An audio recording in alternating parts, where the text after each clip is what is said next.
ونستعينه ونستغفره ونعوذ بالله من شرور أنفسنا ومن سيئات أعمالنا من يهدي الله فلا مضل له ومن يضلل فلا هادي له وأشهد أن لا إله إلا الله وأشهد أن محمدا عبده ورسوله أما بعد فقد قال الله تعالى في القرآن العظيم والقرآن المجيد أعوذ بالله من الشيطان الرجيم شهر رمضان الذي أنزل فيه القرآن هدى للناس وبينات من الهدى والفرقان அன்பிற்குரிய எல்லாம் அல்ல அல்லாஹ்வின் நல்லடியார்களே, அல்லாஹ்வுடைய அருளால் புனிதமிகு ரமலானுடைய மாதத்தை அடைந்து இரண்டாவது நாளில் நம்மெல்லாம் இரவு தொழுகையை பூர்த்தி செய்தவர்களாக மார்க்கத்தை பற்றிய சட்ட திட்டங்களை தெரிந்து கொள்ள வேண்டும் என்ற நன்னோக்கத்தில் இங்கே அமர்ந்திருக்கிறோம். நேற்றைய தினம் நன்றி செலுத்தும் மனம் என்ற தலைப்பில் முதல் நாளாக ஒரு மனிதனுடைய உள்ளத்திலே நன்றி உணர்வு என்பது கண்டிப்பாக இருக்க வேண்டும். ஒவ்வொரு மனிதனுடைய வாழ்க்கையிலேயும் அவனுடைய முக்கியமான குணநலன்களில் ஒன்றுதான் நன்றி செலுத்தக்கூடிய மனம். அந்த நன்றி உணர்வு எப்போது வரும்? அல்லாஹ்வுடைய அருள்கொடைகளை நாம் உளப்பூர்வமாக உணர வேண்டும். அப்போதுதான் நன்றி செலுத்தக்கூடிய மனம் நமக்குள்ளே உருவாகும் என்பதை நேற்றைய தினம் நாம் பார்த்தோம். இன்றைய தினம் இந்த நன்றி செலுத்துவதில் யாருக்கு நன்றி செலுத்தணும், எப்படியெல்லாம் நன்றி செலுத்தணும், நன்றி செலுத்தக்கூடிய முறை எப்படி இருக்கிறது என்பதை நாம் பார்க்கிறோம். அல்லாஹ் திருமறை குர்ஆனிலே யா அய்யுஹல்லதீன ஆமனூ, நம்பிக்கை கொண்டோர்களே, முஸ்லிம்களே என்று இறைவன் நம்மை அழைக்கிறார். அழைத்து சொல்கிறான், குலூ மின் தய்யிபாத்தின் மா ரஸக்னாக்கும், நாம் உங்களுக்கு வழங்கியவற்றிலிருந்து தூய்மையானதை நீங்கள் உண்ணுங்கள். வஷ்குரு லில்லாஹி இன்குன் இய்யாஹு தஅபுதூன், நீங்கள் அல்லாஹ்வையே வணங்குவோராக இருந்தால், நீங்க முஸ்லீமா இருந்தீங்கன்னா, நீங்கள் இஸ்லாத்திலே பயணிக்கிறீர்கள் என்றால் எனக்கு நன்றி செலுத்துங்கள். நீங்க முஸ்லீம் அப்படிங்கிற அடையாளம் எப்போது உங்களுக்கு வரும்னா, நீங்கள் அல்லாஹ்விற்கு நன்றி செலுத்தக்கூடிய மனிதனாக இருக்க வேண்டும் என்று இறைவன் பேசுகிறார். இன்னொரு வசனத்திலே இறைவன் சொல்லுகிறான், ஃபதுகுரூனி அதுகுருக்கும், என்னையே நீங்கள் நினையுங்கள், நான் உங்களை நினைக்கிறேன். வஷ்குரூலி வலா தக்ஃபுரூன், எனக்கு நீங்கள் நன்றி மறவாதீர்கள், எனக்கு நன்றி செலுத்துங்கள் என்று இறைவன் இன்னொரு வசனத்தில் ஒரு மனிதன், ஒரு முஸ்லீம், ஒரு முஃமின் அல்லாஹ்விற்கு நன்றி செலுத்தக்கூடிய அடியானாக இருக்க வேண்டும். இங்கே உட்கார்ந்து இருக்கிற ஒவ்வொரு முஸ்லீம்களும் நம்ம முஸ்லீம் அப்படின்னு சொல்றோம்னா நமக்கென்று பல அடையாளங்கள் இருக்கு. இஸ்லாம் சொல்லக்கூடிய அடையாளங்கள், அதுல மிக முக்கியமான ஒரு அடையாளம், நாம் அல்லாஹ்விற்கு நன்றி செலுத்தக்கூடிய ஒரு மனிதனாக இருந்தால் மட்டும்தான் நாம் முஸ்லீமாக இருக்க முடியும். சரி, எல்லோரும் அல்லாஹ்வுக்கு நன்றி செலுத்தணும். எப்படி நன்றி செலுத்துறது, எந்த முறைகளில் நன்றி செலுத்துறது அப்படின்னு கேட்டோம்னா, அல்லாஹ்விற்கு நன்றி செலுத்தக்கூடிய முறைகளை ஒரு 3 வடிவமாக நாம் பிரிக்கலாம். ஒரு 3 முறையில ஒரு முஸ்லீம் அல்லாஹ்விற்கு நன்றி செலுத்தலாம். முதல்ல என்னன்னா, நம்முடைய உள்ளத்தால், நம்முடைய இதயத்தால் அல்லாஹ்விற்கு நன்றி செலுத்துறது ஒன்று. இரண்டாவது, நம்முடைய நாவால் இறைவனுக்கு நன்றி செலுத்துறது. மூன்றாவது, நம்முடைய உடலால், நம்முடைய உழைப்பால் இறைவனுக்கு நன்றி செலுத்துறது. இந்த 3 வடிவத்துல ஒரு மனிதன் அல்லாஹ்விற்கு நன்றி செலுத்தியே ஆக வேண்டும். அதுல முதல் விஷயம் உள்ளத்தால் அல்லாஹ்வுக்கு நன்றி செலுத்துறது. இந்த முதல் விஷயத்தை மட்டும் நேற்று நம்ம பார்த்தோம். உள்ளத்தால் எப்படி நன்றி செலுத்துறது? ஒவ்வொரு மனிதனுக்கும் இறைவன் ஏராளமான அருட்கொடைகளை வழங்கியிருக்கிறார். அந்த அருட்கொடைகளை ஒரு மனிதன் எப்படி உணர வேண்டும் என்றால், அவன் எவ்வளவு பெரிய பொருளாதாரத்திலே வசதி உள்ளவனாக இருந்தாலும் சரி, அவன் நேசித்த எல்லா பொருளையும் வாங்கக்கூடிய அளவிற்கு அவனிடத்திலே உழைப்பு இருந்தாலும் சரி, பல தலைமுறைகள் உட்கார்ந்து உண்ணக்கூடிய அளவில் அவனிடத்திலே சொத்து இருந்தாலும் சரி, அவனுடைய உள்ளத்திலே இந்த ஒரு எண்ணம் கண்டிப்பாக இருக்க வேண்டும். இது எல்லாமே என்னுடைய இறைவன் தான் கொடுத்தார். என்னுடைய உழைப்பு இரண்டாவது, என்னுடைய கல்வி இரண்டாவது, என்னுடைய பொருளாதாரம் இரண்டாவது. முதல் விஷயம், எனக்கு இவ்வளவையும் கொடுத்தது என்னுடைய இறைவன். இறைவன் எனக்கு நல்ல குழந்தையை கொடுத்திருக்கிறான், ஒரு சாலிகான பிள்ளைகளை எனக்கு கொடுத்திருக்கிறான், சாலிகான மனைவியை இறைவன் எனக்கு கொடுத்திருக்கிறான். எல்லாத்தையும், எந்த ஒரு விஷயத்தை அல்லாஹ் நமக்கு வழங்கி இருந்தாலும் நம்முடைய உள்ளத்திலே நாம் நினைக்க வேண்டிய முதல் விஷயம், அல்லாஹ் தான் இதை நமக்கு வழங்கி இருக்கிறான். என்னுடைய உழைப்பு, என்னுடைய கல்வி, என்னுடைய திறமை அதெல்லாம் இரண்டாவது. முதல் விஷயம், அல்லாஹ் தான் எனக்கு வழங்கி இருக்கிறான் என்கிற இந்த எண்ணம் எல்லா முஸ்லிம்களிடத்திலையும் இருக்க வேண்டும். இப்படி இருப்பதுதான் நம்முடைய உள்ளத்தால் அல்லாஹ்விற்கு நன்றி செலுத்தக்கூடிய முறை ஒன்று. இது நேற்றைய தினம் நம்ம பார்த்தோம். இரண்டாவது, நாவால் நன்றி செலுத்துறது. எப்படி நம்முடைய நாவால் நன்றி செலுத்துறது அல்லாஹ்வுக்கு? அல்லாஹ்வுடைய தூதர் ஸல்லல்லாஹு அலைஹி வஸல்லம் அவர்கள் அதிகமாக திக்ருகளையும் துஆக்களையும் நமக்கு எல்லா நேரங்களிலேயும் கற்றுக் கொடுக்கிறார். சாப்பிடுவதற்கு முன்பு என்று ஒரு துஆ நமக்கு சொல்லிக் கொடுக்கப்படுகிறது, சாப்பிட்டதற்கு பின்பு என்று ஒரு துஆ சொல்லிக் கொடுக்கப்படுகிறது, கழிவறைக்குள்ள நுழையும் பொழுது, கழிவறையிலிருந்து வெளியேறும் பொழுது, வீட்டிலிருந்து வெளியேறும் பொழுது, இப்படி ஒவ்வொரு நேரங்களிலேயும் ஒவ்வொரு சந்தர்ப்பங்களிலேயும் நமக்கு வாயால் நாம் அமல் செய்வதற்காக, நாம் சொல்லக்கூடிய வார்த்தையின் மூலமாக அமல் செய்வதற்காக நிறைய துஆக்களும் திக்ருகளும் நமக்கு கற்றுக் கொடுக்கப்பட்டு இருக்கிறது. அதுல ஒரு சில திக்ருகள் அல்லாஹ்வை புகழக்கூடிய அளவிலே இருக்கும். அல்லாஹ்வுடைய தூதர் ஸல்லல்லாஹு அலைஹி வஸல்லம் அவர்கள் ஒரு மகிழ்ச்சியான செய்தி கிடைக்கும் பொழுது, ஒரு சந்தோஷமான செய்தி கிடைக்கும் பொழுது, உடனே நம்முடைய வாயிலிருந்து வரக்கூடிய வார்த்தை என்னவாக இருக்கணும்னா, அல்ஹம்துலில்லாஹ். என்ன பொருள்? அல்ஹம்துலில்லாஹ் என்பதற்கு அல்லாஹ்விற்கே எல்லா புகழும் அப்படின்னு அர்த்தம். இந்த திக்ரை எந்த ஒரு சந்தோஷமான நிலையிலையும், எந்த ஒரு சந்தோஷமான சந்தர்ப்பங்களிலையும் உடனே நம்முடைய வாயிலிருந்து அல்ஹம்துலில்லாஹ் இந்த வார்த்தை நமக்கு எப்போது வருகிறதோ நாம் அல்லாஹ்விற்கு நன்றி செலுத்துகிறோம். அதே போல இன்றைக்கு பெரும்பாலும் அல்லாஹ்வுடைய தூதர் சில சந்தர்ப்பங்களில் சொல்லிக் கொடுத்த துஆவை நம்ம சொல்றது கிடையாது, சில திக்ருகளை நாம் சொல்றது கிடையாது. அதிகபட்சமாக நாம் சொல்லக்கூடிய திக்ர் எதுவாக இருக்கும்?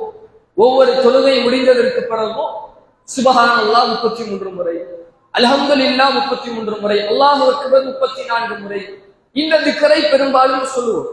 ஆனால் இதை தவிர்த்து பல சந்தர்ப்பங்களில் இஸ்லாம் நமக்கு துஆக்களை சொல்லிக் கொடுத்திருக்கிறது. இன்னைக்கு பாருங்க, நிறைய நபர்களுக்கு தன்னுடைய தாய் மரணித்து விட்டால், அல்லது தன்னுடைய பிள்ளை மரணித்து விட்டால், தன்னுடைய நண்பன் மரணித்து விட்டால், அவருக்காக கடைசியாக தொழ வைக்கக்கூடிய ஜனாசா தொழுகை, அந்த ஜனாசா தொழுகையில் ஓத வேண்டிய துஆ பலருக்கு தெரிவது கிடையாது. தன்னுடைய தாய்க்காக ஒரு பிள்ளை, ஒரு இளைஞன் தன்னுடைய தாய்க்காக ஜனாசா தொழுகையிலே அவனால் அந்த துஆவை ஓதுவதற்குரிய அந்த கல்வி அவனிடத்துல இல்லை. நிறைய இளைஞர்கள் ஜனாசா தொழுகை வந்துருச்சுன்னா, நீங்களே வச்சிருக்கீங்களா, எப்படி வைக்கிறதுன்னு தெரியல, எத்தனை ரக்காத்துன்னு தெரியல, எத்தனை தடவை ருக்கு போகணும்னு தெரியல அப்படின்னு பெரும்பாலும் நம்ம இடத்துல வந்து கேட்கிறாங்க. அப்ப அந்த அளவிற்கு நமக்கு இந்த துஆ விஷயத்திலே ஒரு பெரிய இடைவெளி நம்ம இடத்தில் இருக்கிறது. அப்படி மிக முக்கியமாக நாம் மறக்கக்கூடிய துஆக்களில் ஒன்றுதான் சாப்பிட்ட பிறகு ஓதக்கூடிய துஆ.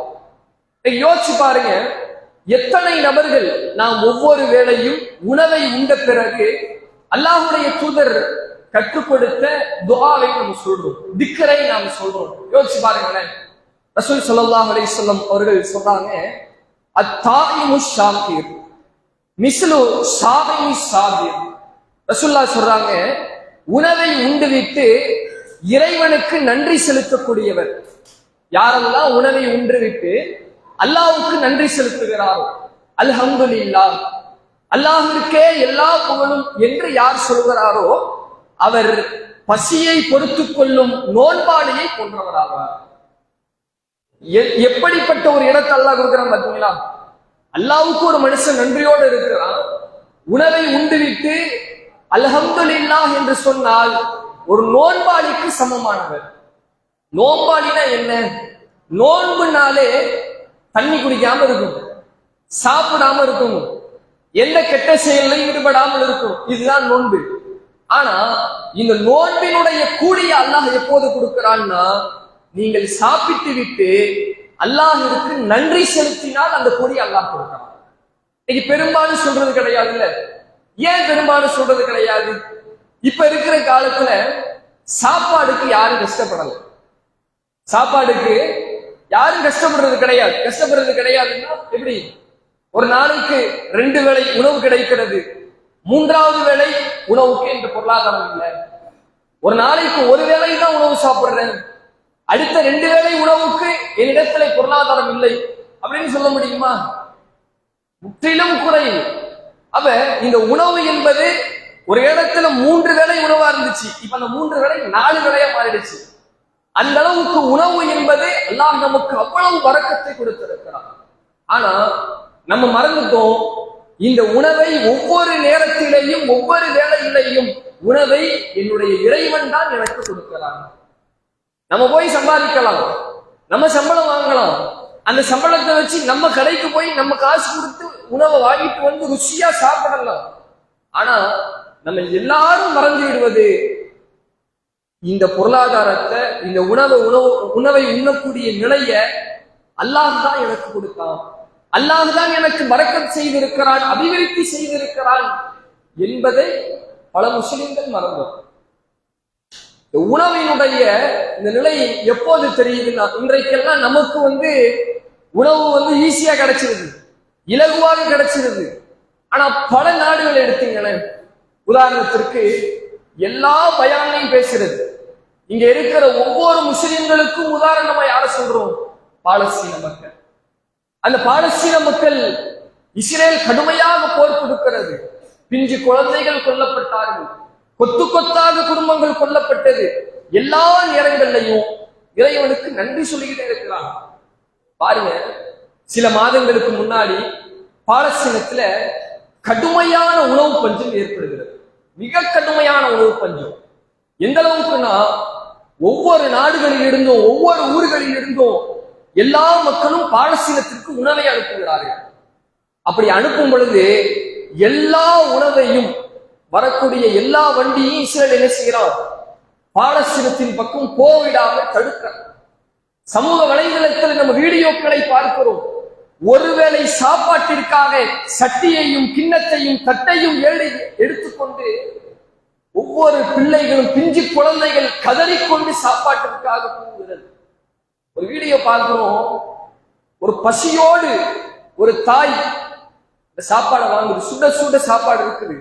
அந்த கூட்டத்திலே அந்த சாப்பாடை எடுத்துட்டு வெளியே வராங்க, ஒட்டுமொத்த சாப்பாடும் ஒரு சிறுவனுடைய உடலிலே ஊத்துகிறது, கொதிக்க கொதிக்க இருக்குது.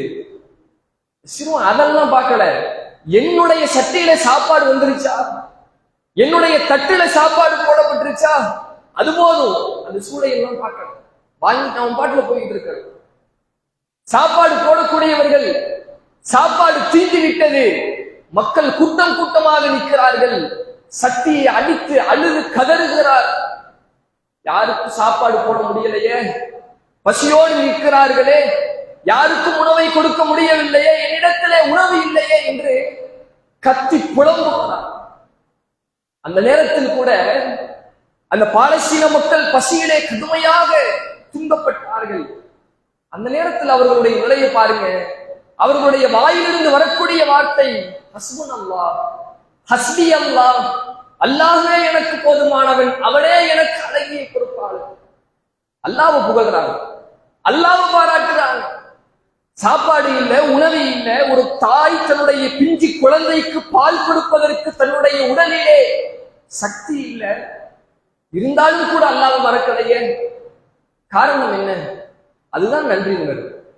அப்படிதான் நன்றி உணர்வு ஒவ்வொரு முஸ்லிமுடைய உள்ளத்திலேயும் மிக ஆழமாக பதிந்திருக்க வேண்டும். எல்லா நேரங்களிலேயும் எப்பேற்பட்ட கஷ்டம் வந்தாலும் சரி, சந்தோஷமான விஷயங்களுக்கு மட்டும் கிடையாது, அல்ஹம்துலில்லாஹ் என்கிற வார்த்தை சந்தோஷமான செய்திகளுக்கு மட்டும் கிடையாது. நமக்கு எப்பேற்பட்ட சோதனை வந்தாலும் சரி, எப்பேற்பட்ட மன கஷ்டம் வந்தாலும் சரி, அப்போதும் அல்ஹம்துலில்லாஹ் சொல்லுங்க. ஏன் சொல்லணும்? நம்மை விட 1000 மடங்கு சோதனை அனுபவிக்கக்கூடியவர்கள் இருக்காங்க. நம்மை விட 1,00,000 மடங்கு துன்பத்தை அனுபவிக்கக்கூடியவன் இருக்கத்தான் செய்கிறான். அந்த சோதனை அல்லாஹ் நமக்கு தரலையில, அதற்கு அல்ஹம்துலில்லாஹ், அதற்கு அல்லாஹ்வை புகழ வேண்டும். இப்படி நம்முடைய நாவின் மூலமாக அல்லாஹ்வை புகழக்கூடிய எத்தனையோ வார்த்தைகள் இருக்கிறது. அல்லாஹு அக்பர் எப்பேற்பட்ட வார்த்தை தெரியுமா? ஏதோ ஒவ்வொரு தொழுகையிலையும் அல்லாஹ் அக்பர் சொல்லிட்டு கடந்து போயிடணும். அந்த வார்த்தையினுடைய வெயிட்டை யோசிச்சு பாருங்களேன். அல்லாஹு அக்பர், அல்லாஹ் மிகப்பெரியவன். வார்த்தையை பாருங்க.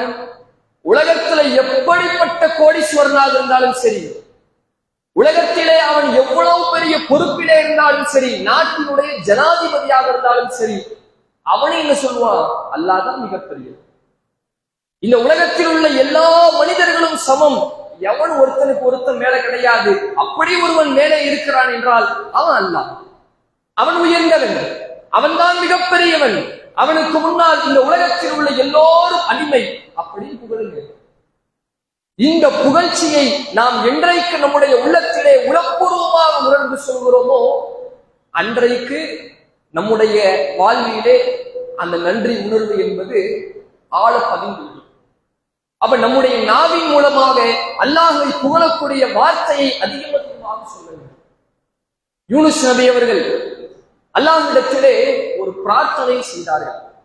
எத்தனை ஆண்டுகளுக்கு முன்னால் வாழ்ந்தார், எத்தனையோ வருடங்களுக்கு முன்னால் வாழ்ந்தால், ஆனால் யூனுஸ் நபி செய்த பிரார்த்தனையை குர்ஆன் பேசுகிறது. பல வருடங்களுக்கு முன்னால் அவர் பேசிய அந்த ஒரு வரி வார்த்தையை திருக்குர்ஆன் பேசுகிறது.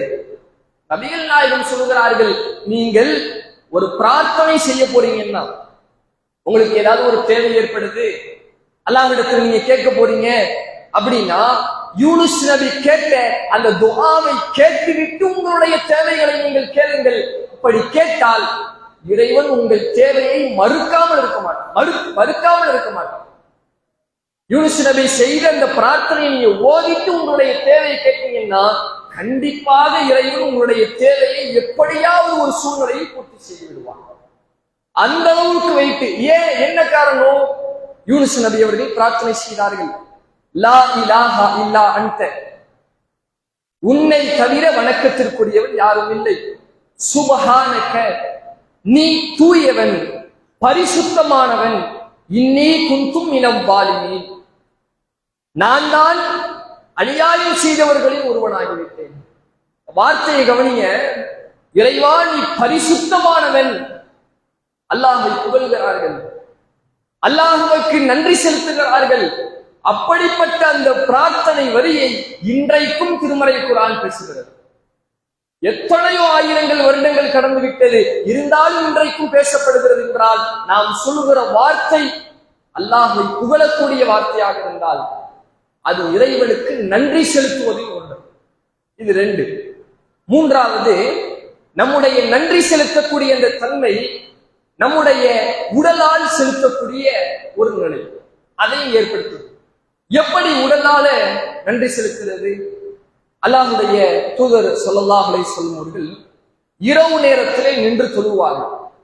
ஸலாத்துல் லைல், தஹஜ்ஜத் தொழுகை. இன்னைக்கெல்லாம் நம்ம தொழுதோம்ல, இந்த தஹஜ்ஜத் தொழுகைய ரசூலுல்லாஹ் தொழுவாங்க.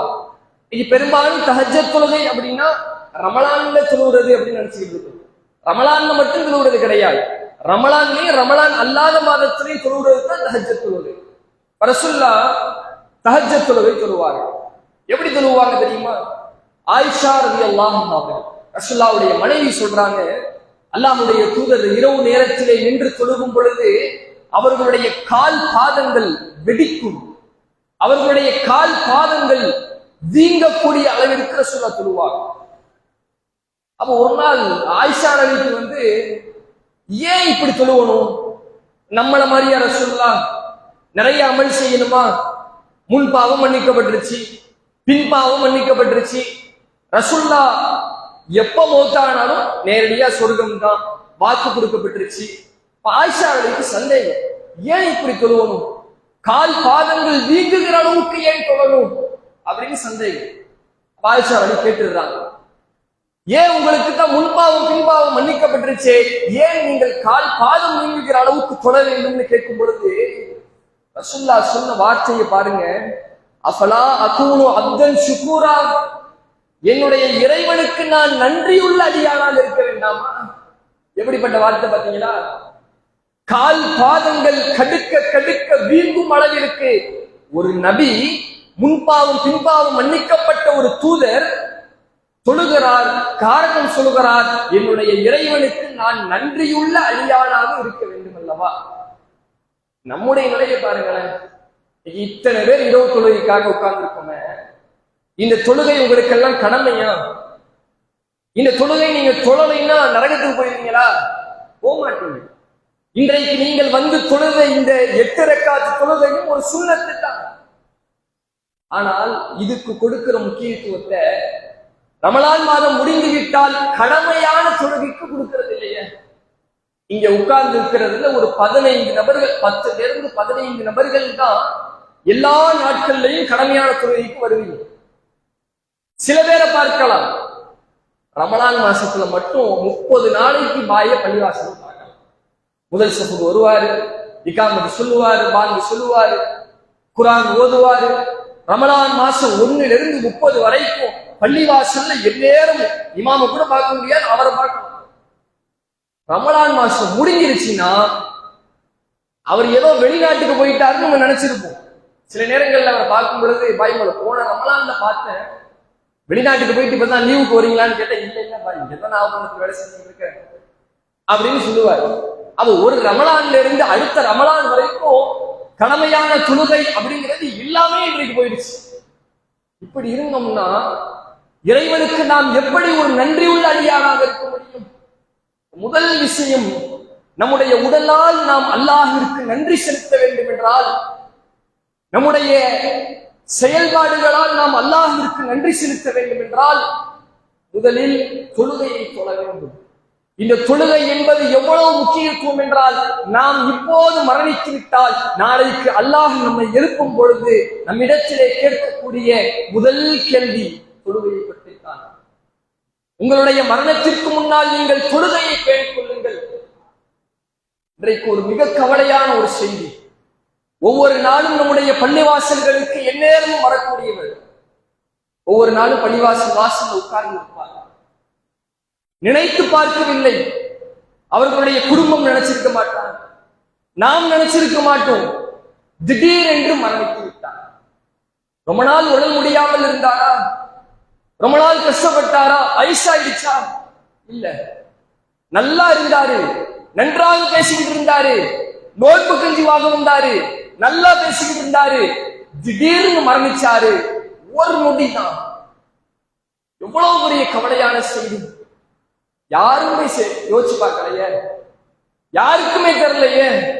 அந்த மரணம் எல்லோருக்கும் வரும். அந்த சகோதரருக்காக நாம் அதிகம் அல்லாஹ்விடத்திலே பிரார்த்தனை செய்வோம். அந்த மரணம் நமக்கும் வரலாம், எனக்கும் வரலாம், உங்களுக்கும் வரலாம். அந்த மரணம் என்பது யாருடைய வயதையும் பார்க்காது, யாருடைய குணநலத்தையும் பார்க்காது, எந்த மனிதனுடைய பொருளாதாரத்தையும் பார்க்காது. எவ்வளவு பெரிய மாடி பங்களாவிலே, கோட்டை கொப்பளங்களிலே அவன் இருந்தாலும் சரி, இந்த மரணம் என்பது ஒரு நொடி முந்தவும் செய்யாது, பிந்தவும் செய்யாது. எனவே நம்முடைய தொழுகையை ரமலான் மாசத்துல மட்டும் கிடையாது, எல்லா நாட்களிலேயும் கடமையான தொழுகையை பள்ளிவாசலுக்கு வந்து நிறைவேற்றக்கூடிய ஒரு நிலையை ஏற்படுத்திக் கொள்ள வேண்டும்.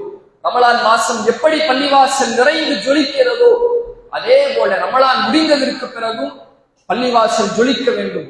ஒவ்வொரு தொழுகைகளையும் பள்ளிவாசல்கள் நிறைய வேண்டும். அப்படி இறைவனுக்கு நன்றியுள்ள அடியானாக நாம் வாழ்ந்து மரணித்தால் நாளை மறுமையிலே வெற்றியாளர்களாக இருக்கலாம். அல்லாஹ் நம் அனைவர்களுக்கும் அப்படிப்பட்ட பாக்கியத்தை கொடுக்க வேண்டும் என்று கூறி என்னுடைய உரையை நிறைவு செய்கிறேன். அஸ்ஸலாமு அலைக்கும் வரஹ்மத்துல்லாஹி வபரகாத்துஹு.